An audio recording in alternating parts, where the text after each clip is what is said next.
I still remember that Sunday morning like it was yesterday. The house smelled of fresh cinnamon rolls, sunlight sneaking through the curtains, and the hum of the coffee pot filling the kitchen.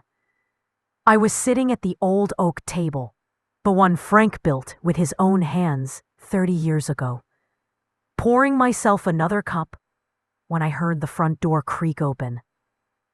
"Morning, Mom," Jason called out, voice cheerful. Too cheerful. He had that nervous energy in his tone that only meant one thing. Bad news disguised as a smile. I smiled back anyway. "Morning, sweetheart. You and Megan sleep okay?" He didn't answer right away, just ran a hand through his hair and sat down across from me. Megan followed behind him, perfume sharp as ever, her phone glued to her palm. She was wearing that look, chin tilted, eyes half-lidded, the one that said she was about to make a decision. I set my cup down. "All right," I said softly, "what's going on?" Jason looked at her, then at me. "Mom, there's something we wanted to talk to you about." Here it comes. My gut tightened. Megan leaned against the counter like she owned the place. "My parents are moving back to town," she said, her voice sugar-sweet. "And well, they're not doing so great. They need a comfortable place to stay for a while." I smiled gently. "That's nice of you to help them, honey. Did you find them a place yet?" Her eyes flickered. "Actually, yeah, about that." She gave Jason a little nudge. "Tell her." Jason cleared his throat, not meeting my eyes. "Mom, we were thinking they could stay here." The words hit the air like thunder. I froze. "Stay here?" He nodded, still not looking at me. "Yeah, just until they get back on their feet. You've got the biggest room, and it's on the first floor, so it'll be easier for them. You could take the guest room upstairs." For a moment, I thought I'd misheard. The coffee cup trembled in my hand. "My room?" I asked quietly. Megan stepped forward. "They're older, Helen. They deserve comfort. You'll be fine upstairs. You're still spry." Still spry, like I was some old piece of furniture she was moving. Out of the way. I let out a slow breath. "That broom has been mine for 40 years, I said. "Your father and I." "Oh, come on, Mom," Jason cut in, his voice tight. "It's just a room. We'll redecorate it later." Just a room. Funny how people say that when it's not their room, not their memories, not their life packed inside those four walls. I nodded slowly, my throat dry. "All right," I said. "You do what you think is right." Megan smiled, triumphant. "Thank you, Helen. I knew you'd understand." But I wasn't done. Not by a long shot. That night, I sat alone in the garden, the one Frank and I planted together after he retired. The white roses had started to bloom again, fragile but fierce, just like me. I stared at the window of my bedroom, my room, and thought about all the nights Frank and I lay awake there, talking about the future, about our boy, about how love could survive anything. And now, my own daughter-in-law wanted to turn that sacred space into a guest suite for her folks. I could have yelled. I could have cried. But instead, I just sat there, breathing in the night air and thinking about something Frank used to say. "You don't lose your home when someone takes it from you, Helen. You lose it the moment you stop standing up for it." By the time the porch light flickered out, I had made my decision. The next morning, I started cleaning. Not the usual tidy up, no. I mean a deep clean. I opened drawers, emptied closets, sorted through boxes I hadn't touched in years. Jason thought I was preparing to move upstairs. Megan thought I was being cooperative. But what I was really doing was taking inventory. Every framed photo, every quilt, every book, I packed with care. Not into storage boxes. No, into labeled containers. The kind you use when you're startin' fresh somewhere new. Because if they wanted my room, they were about to get a whole lot more than they bargained for. I spent the next few days acting normal. Made breakfast, smiled, even offered Megan my recipe for lemon pie. She thought I was warming up to the idea, but behind that smile, I was drawing up plans.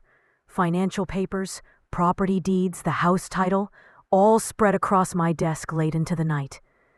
Frank had left this house to me. My name was the only one on that deed, and if someone wanted to move me out of it, they'd have to do it the hard way. 3 days later, the morning sun spilled into the kitchen. Then Megan's mother walked in. A short, heavy woman with a sharp mouth and eyes that scanned my home like she was assessing it for resale value. "So this is the place," she said.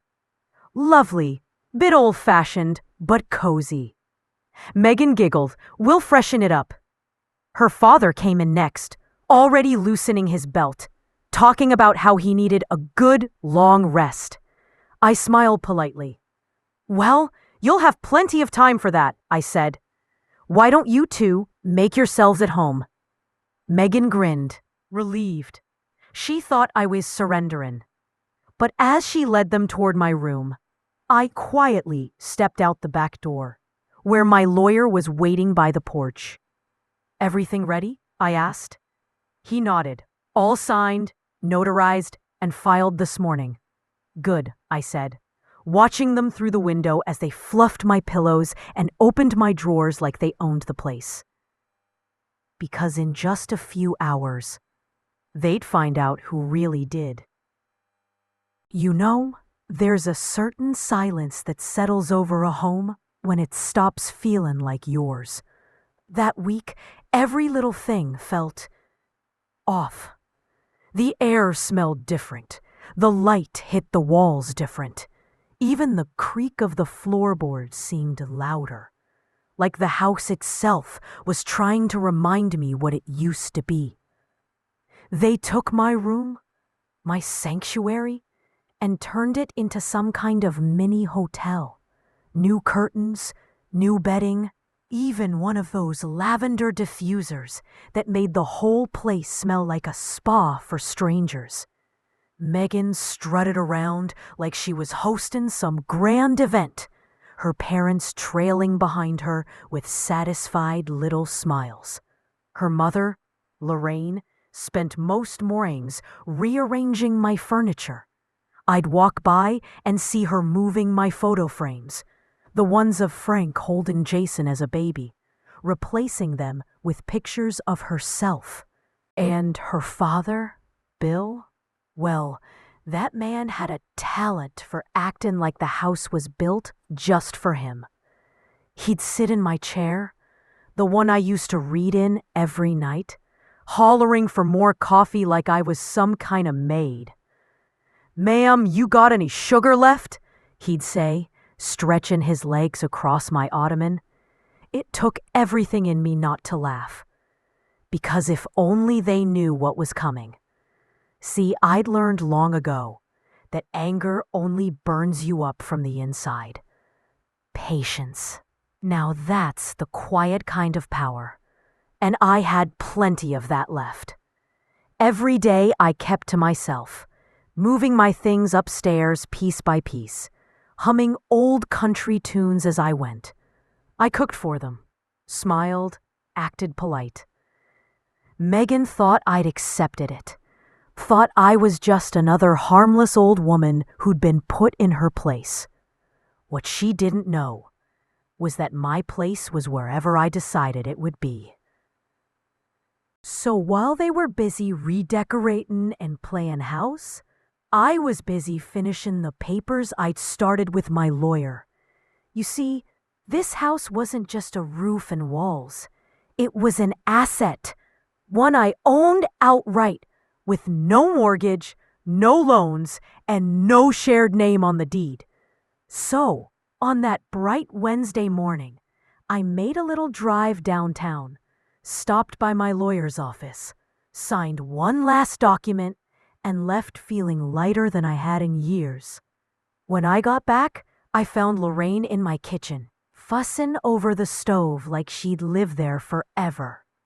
"Oh, Helen," she said, her tone sweet as spoiled milk. "I hope you don't mind. I moved a few things around. The pans were all in the wrong places." I smiled, steady and calm. "Oh, no trouble at all. It's your home now, isn't it?" She laughed. "Well, I wouldn't go that far, but it's nice to have a place that finally feels right." I tilted my head. I bet." Jason came down the stairs then, phone in hand, looking a bit rushed. "Mom, Megan and I have a dinner with some friends tonight. Can you keep an eye on the house?" I raised an eyebrow. "Oh, I'll do more than that, sweetheart." They left around 7, all dressed up, laughing and talking. And as the sound of their car faded down the street, I finally let myself exhale. Lorraine and Bill were watching TV in my room, their voices floating down the hall. I could hear the laugh track from some old sitcom echoing through the walls, and for a second, I thought about all the times Frank and I had watched those same shows, hand in hand, comfortable in our quiet. I walked to the living room window, opened the blinds, and stared out into the night. The moonlight fell across the lawn, soft and silver, just like the night Frank first told me he wanted to buy this place. "Let's grow old here," he'd said back then. And we did, until now.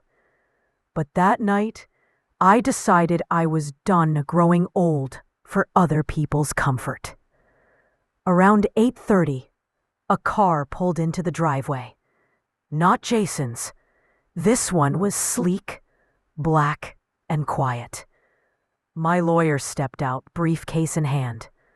I opened the door before he could knock. "Everything ready?" I asked. He nodded. "Yes, Mrs. Carter. They'll be notified tomorrow morning." "Good," I said softly. "Thank you, George. I'll handle the rest." As he left, I walked back inside and sat at the dining table, staring at the little stack of envelopes I'd prepared. One for Jason, one for Megan, and one for her parents. Each one had a letter inside, and each letter held the truth. At breakfast the next morning, they all gathered around like usual.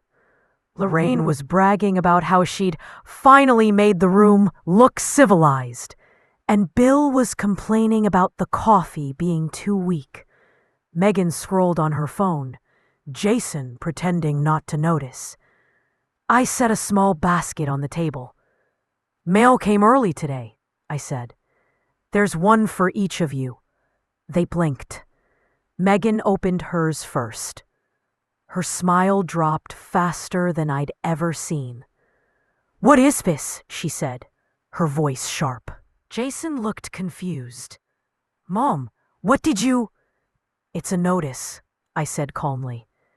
"As of this morning, the house is officially sold." The room went dead silent. Lorraine's fork clattered to the plate. "You sold it? You can't do that!" "Oh, but I can," I said, leaning back in my chair. "It's my property, or at least it was." Megan's eyes went wide. "Who'd you sell it to?" I smiled. "To someone who's been wanting to buy it for years. A nice young couple with twins on the way. I gave them a good price, too." Jason stood up, his face pale. "Mom, where are you going to live?" I sipped my coffee. "Oh, don't you worry about me, sweetheart. I've already bought myself a small cottage up north. Peaceful town, quiet neighborhood. About 3,200 kilometers away from here. Megan's jaw dropped. You mean? That's right, I said softly. Good thing I bought my own house, so I won't be taking up space in yours. Lorraine was speechless. Bill just sat there, blinking like someone had unplugged his brain. And Jason? Oh, my boy looked torn between anger and guilt. But deep down, I could see he understood. He knew I wasn't doing this to be cruel. I was teaching them what Frank had taught me.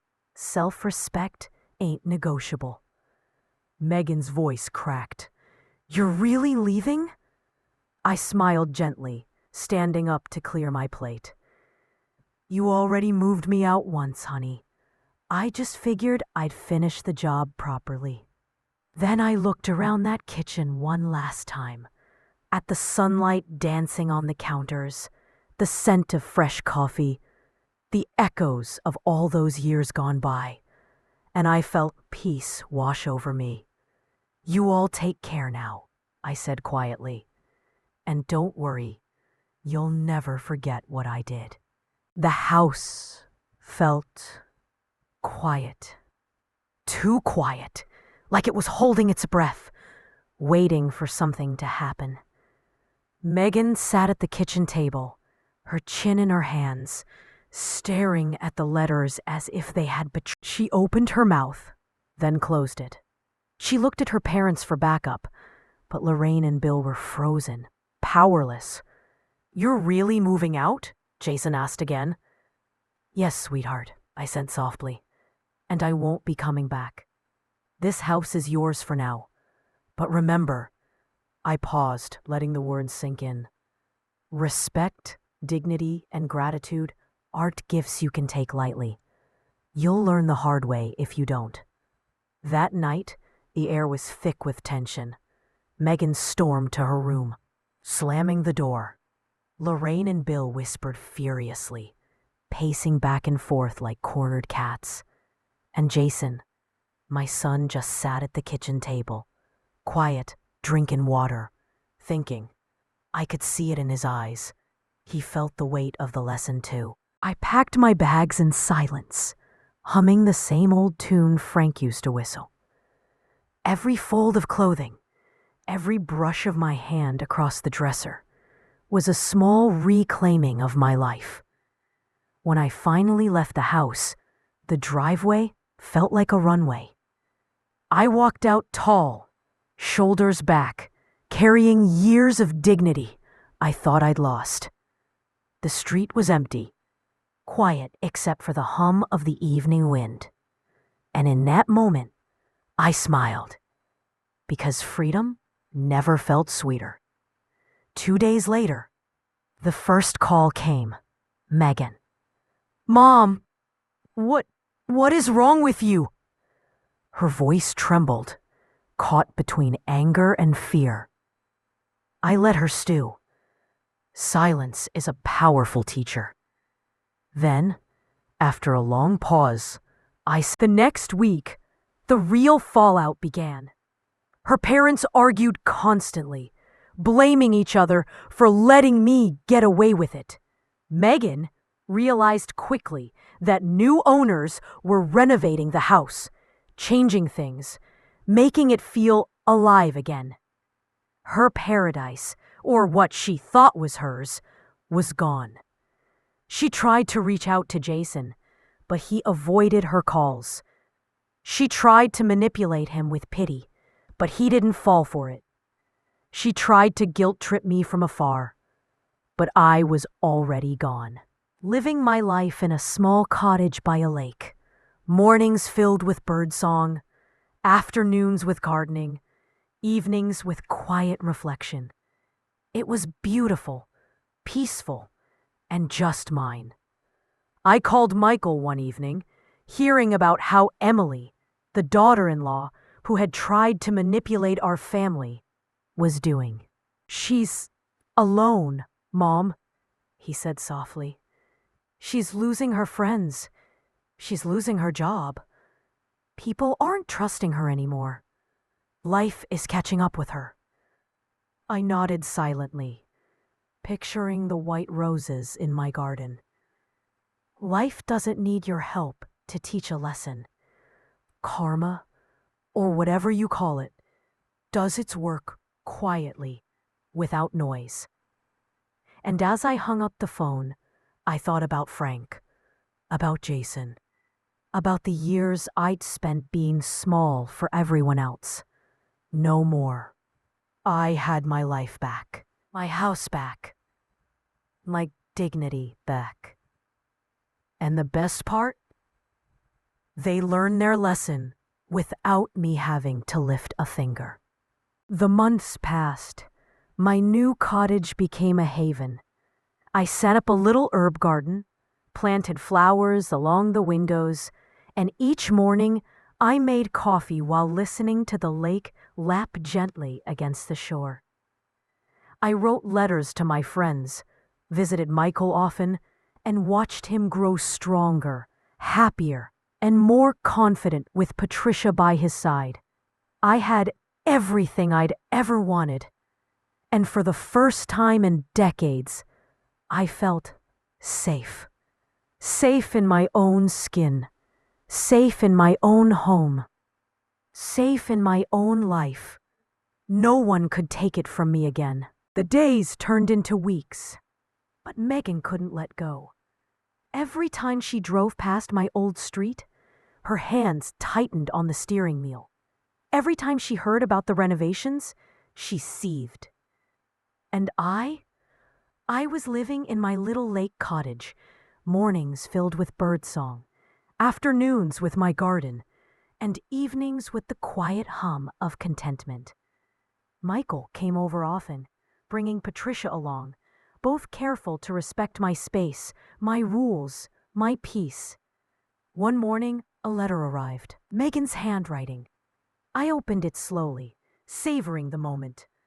Sarah, I don't know how to fix this. I've lost everything. I see now that you were right. I was selfish, cruel, and manipulative. I was blind. I am sorry. I smiled faintly. The apology was meaningless, yet somehow it was satisfying. Karma had already begun teaching her lessons, one by one, far beyond what I could have orchestrated. That afternoon, Michael called. "Mom," he said, voice tight, "you won't believe what happened today." I leaned back in my chair, sensing the gravity in his tone. "It's Emily. She tried to manipulate her boss at work, lied, twisted the truth. She's suspended. They're reviewing her behavior. Her parents? They're arguing constantly. Her dad lost a business deal. Her mom is barely holding it together. Life is catching up with her mom." I nodded silently. The universe was taking care of the rest. "You know," Michael continued, "I'm proud of you. You didn't just defend yourself. You defended me. You taught me to see clearly, to value respect, and to stand firm. I can't thank you enough." I smiled. "You don't need to thank me, son. I just hope you never forget the lessons. Respect, dignity, boundaries. They're everything." Evenings were my favorite. I'd sit on the porch with a cup of chamomile tea, listening to the lake. The roses I planted that spring were thriving, white and pure. Each bloom was a reminder of what I had fought for. Not just a house, not just a room, but my life, my dignity, my voice.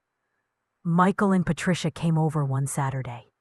Patricia, with her sunflowers, walked in and smiled. "Sarah," she said, "thank you for trusting us, for showing me what it means to respect a home, a family, and each other." Michael told me everything. I hugged her. "Patricia, it's simple. Life isn't about controlling others. It's about living rightly, with respect and love. That's all I've ever wanted. Michael joined the hug. Mom, I've learned more from you than I ever could from anyone else. You showed me strength, wisdom, and compassion all at once. I held them both close, feeling the warmth of family, of trust restored, of love that was real and reciprocal. One afternoon, while buying vegetables, I saw Emily at the market. She looked thinner, tired, her eyes carrying the weight of her choices. Sarah, she whispered, voice soft. I looked at her calmly. Emily, she lowered her gaze, tears forming. I think about what I did every day. I'm so sorry, I nodded. I know, and I forgave you months ago. Forgiveness isn't for you, Emily. It's for me, so I can live my life without the weight of anger. Her eyes widened slightly. So, you're not angry? I shook my head. I'm not, but that doesn't mean we'll be family. I won't forget. I just wish you would learn, truly learn, the value of respect and honesty. She nodded, silent tears rolling down her cheeks. And as I walked away, basket in hand, I felt lighter than I had in years. The universe had done its work. Justice had been served. But I didn't revel in her punishment. I reveled in my peace. The weeks passed. The house became mine again, in every sense. Michael and Patricia visited often, bringing laughter, warmth, and love back into the spaces that had once felt tense and cold. Friends returned. Life returned. I had my dignity back, my son back, and my voice stronger than ever. And the lesson lingered. Standing firm, defending yourself, and respecting your boundaries doesn't make you cruel or selfish. It makes you alive. It makes you free. It makes you whole. The house breathed differently now. The tension that had gripped every corner for years had dissolved, replaced with warmth and laughter. I walked through each room slowly, letting my fingers brush over the furniture, the photos, the little mementos that held the story of my life. Every corner whispered memories of David, of Michael as a boy, of the life we had built together. It was mine again, truly mine. Michael had changed. The weight he had carried from discovering Emily's true nature was finally lifting. He would sit with me in the mornings, sipping coffee quietly, sharing his thoughts. Sometimes just watching the sunlight dance across the kitchen table. Patricia's presence had brought a calm, gentle energy, and I could see in her eyes that she valued the home I had fought so hard to protect. One rainy afternoon, while I was tending to the garden, a memory struck me. Emily's shriek when I told her parents they would have to pay rent. I chuckled softly to myself. I hadn't felt triumph in that moment. It had been pure trembling. I set the watering can down, my heart tightening. What is it, son? It's Emily. She's lost everything, Mom. Her apartment? Evicted. Her job? Fired. Her parents? They're moving across the country because her dad's business collapsed after some scandal. Every time she turns around, it's a mess. She's paying the price for what she did to you. And Michael? There was silence on the line, and then his voice, low and tremulous. Mom, I just watched you. The way you stood up, the way you held your ground. I've learned from you more than I ever could have imagined. Not just about boundaries, but about strength, courage, and love. I felt a lump in my throat. You've always had that inside you, Michael. I only helped you see it. And now, you're taking it with you, to live rightly, to live with honor. Weeks passed, and the rhythm of life returned to the house. I resumed my Thursday pot roast tradition. The smell of roasting meat, garlic, and fresh herbs filled the kitchen, a comforting embrace of familiarity and love. Friends returned, filling the rooms with laughter and warmth once absent. Linda came first, holding a cake and a grin. "I hope you saved me a slice," she joked. I laughed, embracing her. Michael introduced me to Patricia properly. She brought sunflowers, bright and golden, a contrast to the pure white of my beloved roses. She didn't try to impress me, didn't try to control or manipulate. She simply smiled, kind and honest, and in that moment, I knew my son had found a partner who understood the value of respect, of family, of a home. And then, one afternoon, it happened.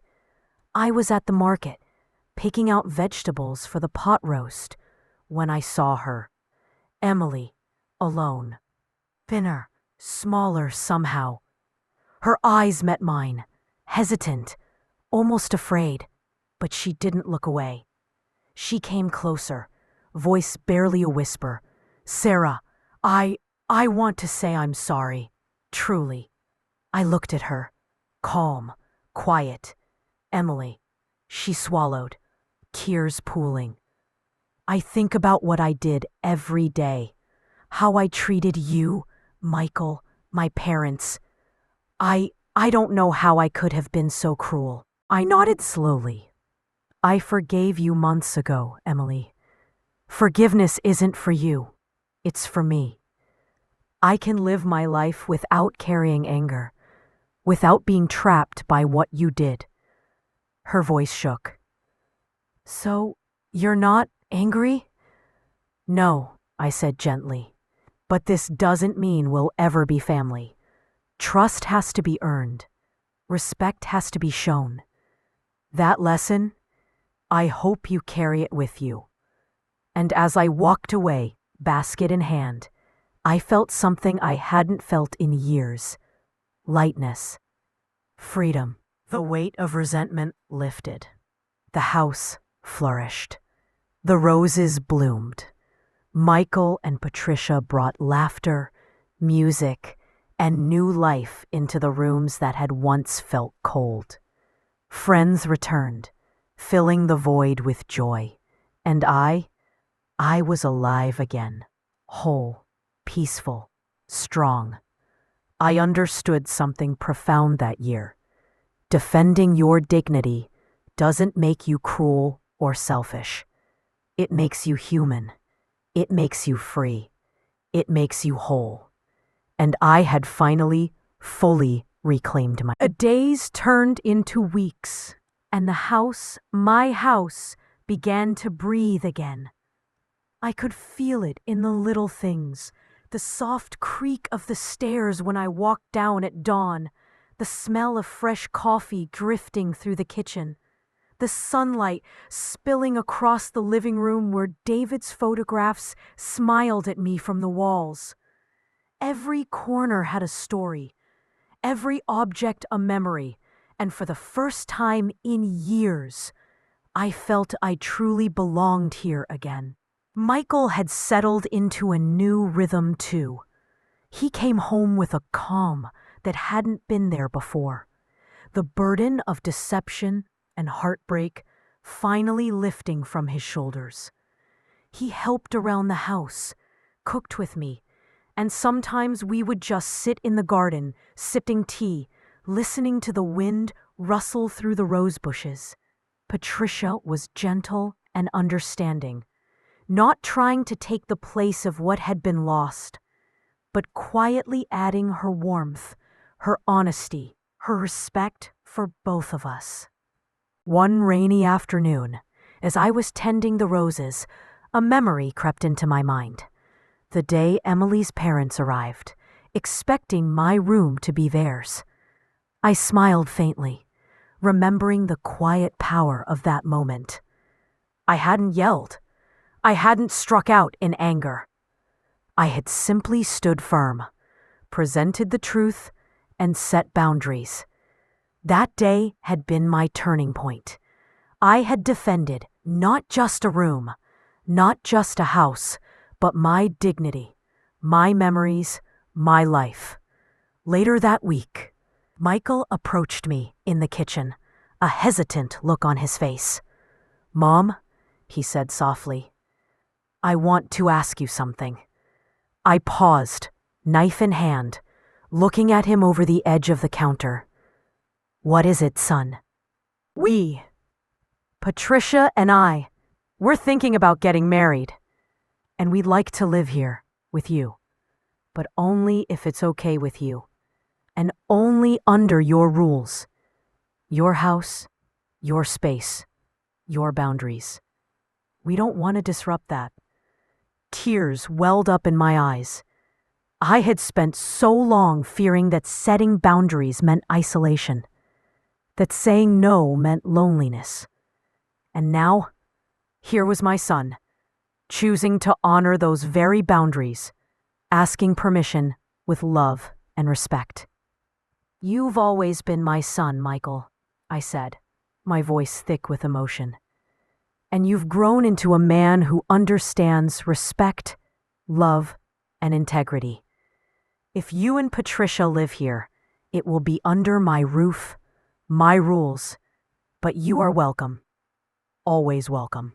Patricia smiled softly, her hands folded in front of her. "We just want to live here as part of this family, Sarah. We want to honor the home you've built, the life you've protected." And in that moment, I realized something beautiful. Defending yourself, standing firm, refusing to accept disrespect, those things do not push people away. They bring the right people closer. They create a space for love, respect, and trust to flourish. A few weeks later, I ran into Emily again. This time, it was at the market. She looked different, thinner, her hair shorter, dressed simply. There was no anger in her eyes, only quiet shame and a fragile hope. "Sarah," she whispered, her voice trembling, I want to say I'm sorry for everything." I studied her carefully. Her apology was honest this time, not forced, not defensive. "Emily," I said, calm but firm, "I forgave you months ago. Forgiveness isn't for you, it's for me. I can live my life without carrying anger. But this doesn't mean we'll ever be family." I understood, finally, what true justice meant. It wasn't revenge. It wasn't seeing someone else suffer.